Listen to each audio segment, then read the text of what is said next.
As I look back, I realize that it took a long time for God to get me ready for the responsibility that He was going to give me. In essence, to create a company that would give women a chance to break through that glass ceiling. And when God had me ready, Mary Kay Cosmetics was born. In the beginning, there were more than just a few skeptics who thought that it was absolutely stupid for a middle-aged woman to risk her life savings to finance an idea that she had. But you see, it was God's idea, not hers. I always thought of myself as someone who was simply setting right something that was not going right in God's wonderful world. It's really true that I was driven to do this. As we began the company, I wanted to put into effect the things that I felt had made my past career a success. I also wanted to zero in, if you will, on the things that I think almost all women hold as priorities in their lives. And so we decided to make our philosophy, first of all, based on the Golden Rule, and then, as our philosophy, God first, family second, career third. I think if you gave a woman, any woman, a scale, and on one side you put her faith in her family, and on the other side you put her career, and tell her that irrevocably she had to choose one or the other, I don't think there's a woman alive who would say, well, I have to make a living and I'll take the career. I don't think there's any woman who would give up her husband, her children, and her faith for any career. So we decided to prioritize our lives with that as our philosophy. And we started this company with a strong belief in the beautiful potential in every human being. And I believe that to be one of our greatest contributions. You see, we're not just in the cosmetic business, we are in the people business. And as for the products themselves, from the beginning I knew that every woman could benefit from great skin care. But when I decided how to package them, I had no idea how strong the power of pink would really be. I chose pink because in the early 60s all the bathrooms were white. White towels, white tile, white tubs, white everything. And the color that looked prettiest in those white bathrooms was a delicate shade of pink, and of course a touch of gold. And that's how that original pink aspect began to come on the scene of Mary Kay Cosmetics. Then, a few years down the line, I think it was just about 3 years, I needed a new car, so I went to the Cadillac dealer and told him that I wanted a new car and I wanted it painted pink. He looked at me in absolute dismay and he said, "Oh, Mary Kay, you don't, not really. You won't like it. It's not a good color for a car. Let me tell you how much it's going to cost you to have it repainted when you get that car here and you don't like it." And I just looked him in the eye and I said, "You know what? I want it painted pink, anyhow." And so he had it painted pink, and the day that car arrived, as I drove it home, I could tell immediately that it was going to cause a sensation. And when I got it to the company, and the consultants and directors who were there just had a fit over it, I knew that we had a winning thing on our hands. I was amazed when a few days before we were to go private, I received a letter from a shareholder. And she said, "Don't you think that now that we are a mature company," this of course was years later, "that we should go to gray Cadillacs?" I thought, my goodness, doesn't she understand what's happening? And I called down to the legal department to ask them, "How many shares does Mrs. So-and-so hold?" And I discovered that she had 3 shares of stock. And here she was trying to tell us to change from pink Cadillacs to gray ones. That gives you some idea of why we wanted to go private. The pink Cadillac has become a symbol throughout the nation. Even if they know nothing about Mary Kay Cosmetics, when they see a pink car, it immediately says to them, Mary Kay. A delicate shade of pink has become a powerful thing. Over the years, our company has developed a lot of very rich traditions, many of them grown out of experiences that I personally have had. Years and years ago, a contest was devised by my branch manager, who of course was a man in Stanley. And he said that he was going to have this contest and we were going to win the most wonderful prize. Well, I decided that if we were going to have a wonderful prize, I would be out to win it. And so I worked very hard and I won this prize. He never would tell us what it was until the day that he presented it. And would you believe it was a flounder light? Do you know what a flounder light is? It's a light that's used, you put on long boots and go out and gig fish. Can you imagine anything I wanted less than a flounder light to gig fish? I thought, if I ever get to be the person who's giving out the gifts, the prizes, don't give flounder lights to women. Instead, we try to give what I term Cinderella gifts. Things that women would love to have, but we're also practical, we would never buy for ourselves. For example, things like diamonds and trips to exotic places. Sometimes I have a man ask me, why don't you give cash instead? But I know that as women, we're also practical. We'd be buying hamburger meat and paying the light bill. So instead, we try to give them things I know they would love to have, but would never buy for themselves. And this has become almost a fairyland of treasures. Early in our company's history, I once saw in an airport gift shop a little plaque that had a bumblebee on it. And this is how it read. Aeronautical engineers had discovered that the bumblebee's body was too heavy to fly and its wings were too weak, but the bumblebee didn't know it, and so it went right on flying anyway. I thought, what a marvelous symbol of women who go right on flying, even though all scientific evidence would say that it's not possible.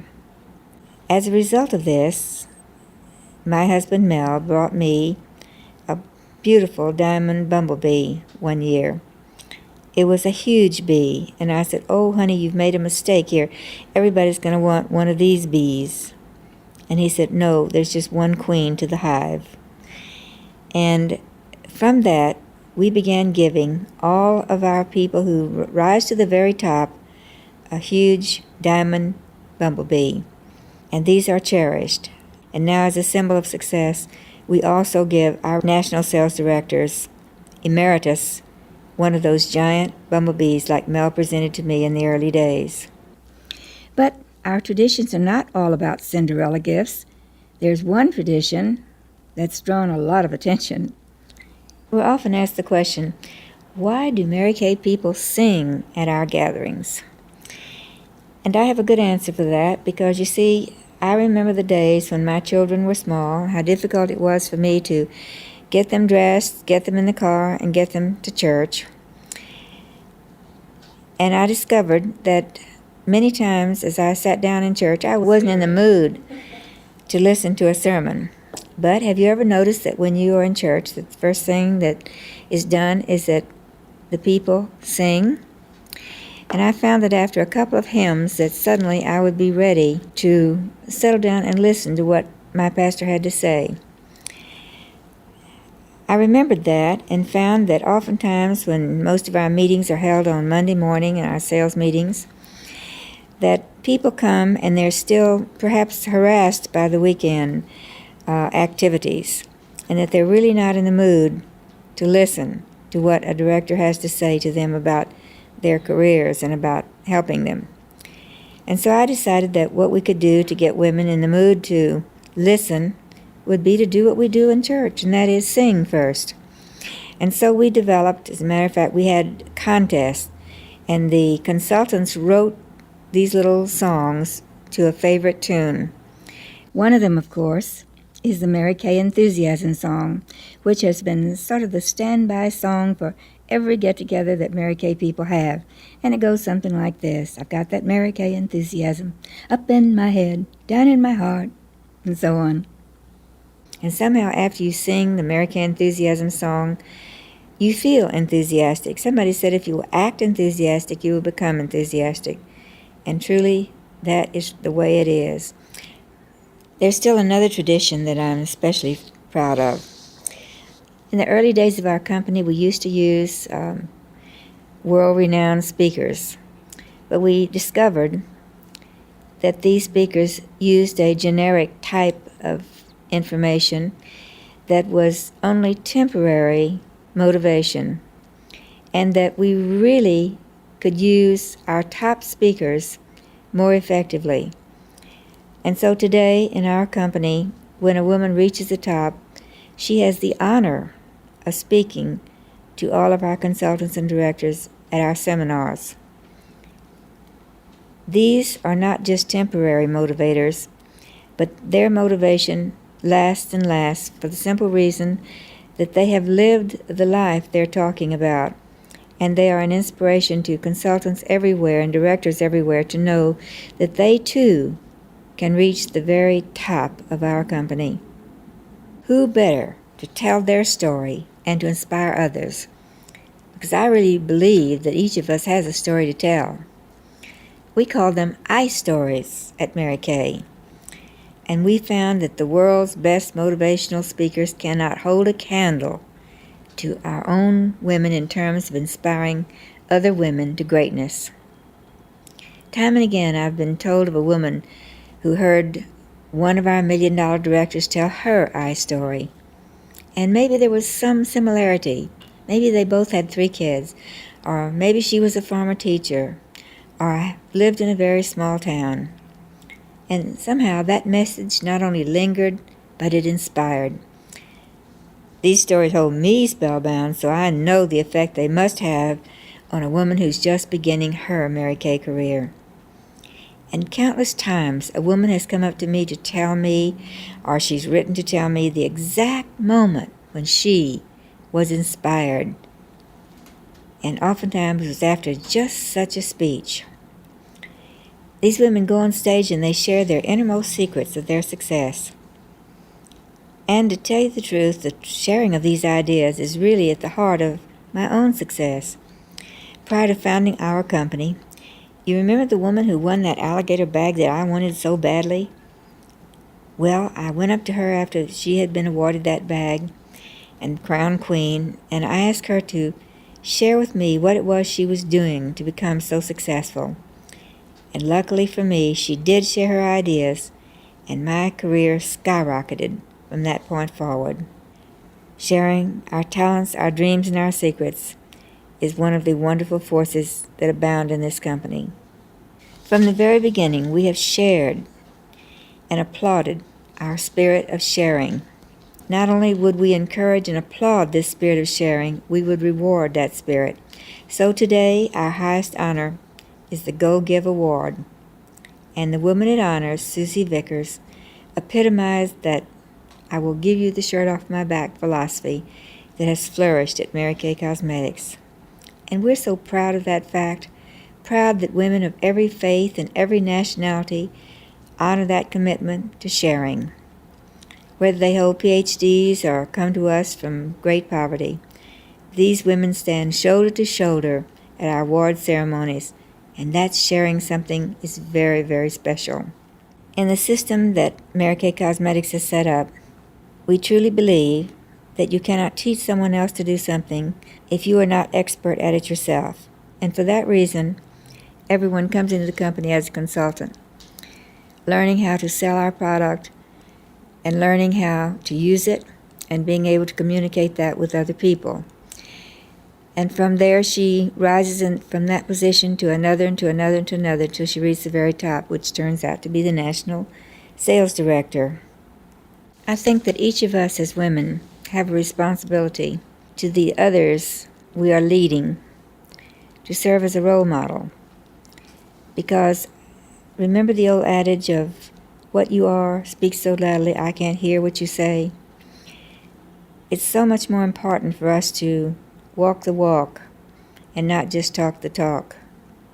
And every day, as role models for others who will be watching everything we do, we have to keep this in mind, for we are the only Bible that some people will ever read. What is the gospel according to you? Those of you who heard me speak know that I enjoy analogies and poems and stories. They seem sometimes to be able to say so much to people. about things that they can relate to. And over the years, I've collected hundreds of such stories, stories that illustrate a particular point about our business.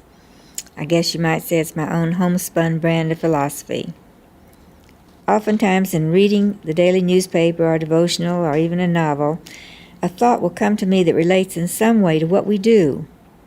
One such story came to me from one of our directors, and I think it reminds me of the kind of work that we do in our company. It's the formation of the geese soaring in the sky.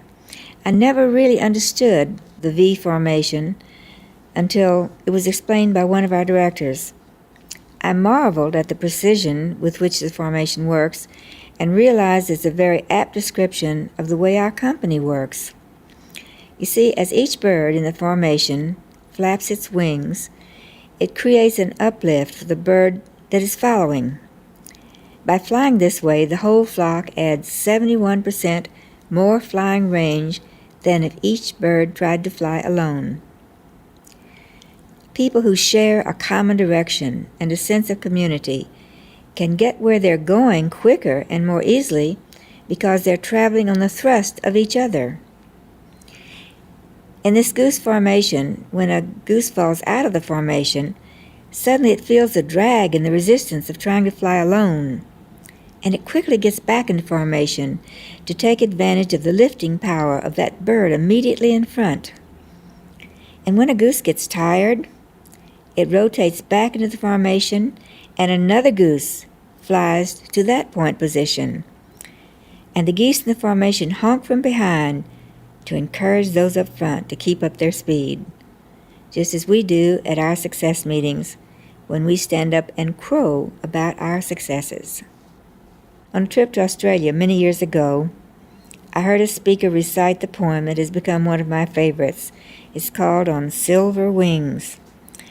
I have a premonition that soars on silver wings. It's a dream of your accomplishment of many wondrous things. I do not know under which sky or where you'll challenge fate. I only know it will be high. I only know it will be great. It doesn't have to be a poet or a famous person's story that inspires me.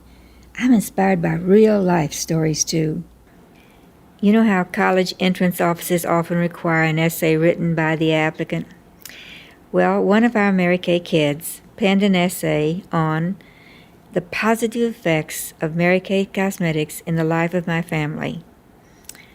And she got into college, and her mother got a new recruit. The college admissions director who read that essay was so impressed that she wanted to have this opportunity for her own family. So again, we're reaching out. And there are hundreds of these kinds of success stories every year. And now let me share just one final tradition of mine that's so simple, yet makes such a difference. I pretend that every single person I meet has a sign around his or her neck that says, "Make me feel important." Years ago, I remember standing in line to congratulate a new vice president of sales at the company that I worked for at that time. And the line was so long it took nearly 3 hours for me to get to him. And I remember that when I reached out to shake his hand, he was looking over my shoulder to see how many more people were in that line. He did not look at me. He did not even know that he shook my hand. And for me, it was a heart-wrenching experience I've never forgotten. I was as tired as he was. We had both been standing in line for those hours. But when he didn't see me, it nearly broke my heart. And I thought, if I ever get to be the person with whom they're shaking hands, I'm going to put all of my attention on that person in front of me. And if you can make every single person with whom you come in contact feel that importance, it will lift his or her spirits and make them climb forward in their search for success. I truly believe that, speaking of success, God did not have time to make a nobody, only a somebody. And I believe that in every person there's something special, something to love, some strength to draw upon.